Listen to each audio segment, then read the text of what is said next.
glad you're feeling better. Good. All right. We have an order to go ahead and discontinue your IV, so we're going to take that out. You are going to discontinue Mrs. West's IV saline lock as ordered by her physician. Explain to Mrs. West that therapy is to be discontinued and ask her to keep the affected extremity still until the catheter is safely removed. Apply the following principles when you discontinue an IV. What are the indications for discontinuing the IV? Has the patient had IV-related complications requiring further treatment? And what are the patient's current vital signs and laboratory values? The supplies you will need to discontinue IV therapy include the following: disposable gloves, a sterile 2x2 or 4x4 gauze sponge, alcohol or povidone iodine, tape, and a towel or pad to protect the bed.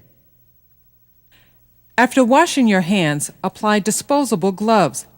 Stabilize the intravenous catheter as you remove the tape and insertion site dressing. Continue to stabilize the catheter as you clean the site with alcohol. Be sure you remove any secretions from the skin and venipuncture site.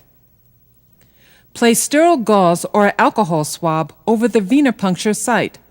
Apply light pressure and remove the catheter by pulling straight away from the insertion site in a slow, steady motion.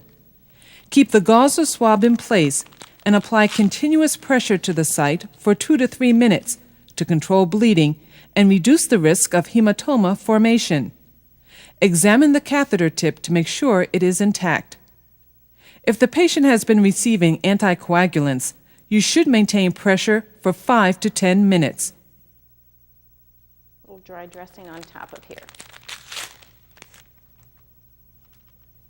Apply a clean folded gauze dressing over the insertion site and secure the dressing with tape.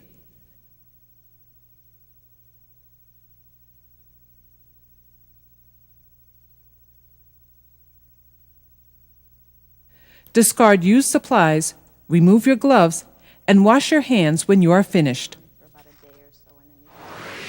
Document in the nurse's notes or the parenteral infusion record the time the IV was discontinued, your assessments of the condition of the insertion site, and the status of the catheter when it was withdrawn.